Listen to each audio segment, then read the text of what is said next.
नमस्कार एवरीवन। तो एग्जाम आने वाले हैं, वो कॉमन कंसर्न रहता है कि इतनी सारी डिटेल्स याद कैसे करें। So have a very simple solution for it, that is cheat sheet. So what is basically cheat sheet? वो एक टाइप के शॉर्ट नोट्स कह सकते हो या क्विक रिविजन कह सकते हो, जिसमें एक पेज को देखते ही you get the idea of the whole chapter, every important formula, every important date. So let's get in the video and देखते हैं कि स्टेप वाइज चीट शीट कैसे बनाएं। The first step to make the cheat sheet is gather your material। अब आपका material कुछ भी हो सकता है, वो तो आपके हैंड रिटन नोट्स हो सकते हैं या डायरेक्ट आपका बुक हो सकता है। You just have to get a A4 size sheet like this and उसके बाद आप एनालाइज करोगे सबसे ज़्यादा इंपॉर्टेंट टॉपिक है क्या इस चैप्टर में। Let me give you an example. For example the chapter is French revolution and उसमें सबसे ज़्यादा इंपॉर्टेंट चीज़ें क्या हो सकती हैं। पहले तो वो कोई डेट हो सकती है, कोई मेजर इवेंट हो सकता है या कोई मेजर इंसान हो सकता है जिसने रिवॉल्यूशन को स्टार्ट किया। अगर हम बात करें मैथ्स की, तो एक चैप्टर में सबसे ज़्यादा इंपॉर्टेंट होता है what is the major formula, what is the concept. अगर हम बात करें किसी इंग्लिश पोएम की, तो वहाँ पे सबसे ज़्यादा इंपॉर्टेंट होगा कि उसका पोएट कौन है, उसकी राइमिंग स्कीम क्या है, उसका मेन मैसेज क्या है। सो थिंग्स लाइक दिस आपको पहले एनालाइज कर। So after you have done the first step, that is analyse करना, आपके मन में एक रफ आइडिया है कि सबसे ज़्यादा इंपॉर्टेंट टॉपिक्स क्या है इस चैप्टर से। उसके बाद आप लोगे एक A4 साइज शीट, ब्लैंक लेना तो ज़्यादा अच्छा रहेगा, it will look more presentable.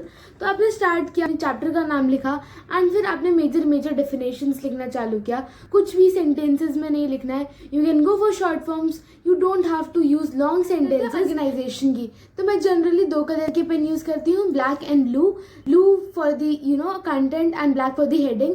आप चाहते हो तो और पेन भी यूज़ कर सकते हो, बट आई वुड से कि जितना सिंपल रखोगे प्रोसेस को उतना ज़्यादा आपको हेल्प मिलेगी। बट अगर ज़्यादा कलरफुल बना लोगे तो बहुत ज़्यादा फ्लैशी लगेगा और पढ़ने का मन भी नहीं करेगा।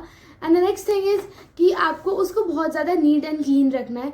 ट्राई करना कि अपने चीट शीट में कोई कट वगैरह ना मारो। And the last and the final step is review and revise. आपको अपनी चीट शीट लेनी है, आपको देखना है कि क्या इसमें वो सारे इंपॉर्टेंट टॉपिक कवर हैं जो मैं चाहता था। अगर आपको लग रहा है कि something important is missing out, you can add it anywhere in the cheat sheet. बस इसमें कंप्लीट इन्फॉर्मेशन होनी चाहिए। And once you have done it, you have the page that can help you revise the whole chapter in 5 minutes, जो कि आपको अपनी note से revise करने में ज़्यादा टाइम लगता, बट इससे रिवाइज करने में काफ़ी कम टाइम लगेगा। And one more benefit is कि आप डेली एक बार इसको देख लोगे ना, तो आपके दिमाग में कॉन्सेप्ट्स बैठ जाएंगे and you will be able to memorise things better. Anyone who is in 10th, I have this formula cheat sheet for maths जो मैंने बनाया था अपने बोर्ड्स के टाइम पे। I will attach this in a drive link below। और इसमें सारे फॉर्मूला है मैथ्स के, anything you need।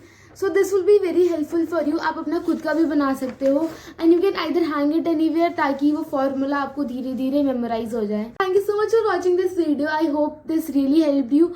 A little shout out for these 3 people।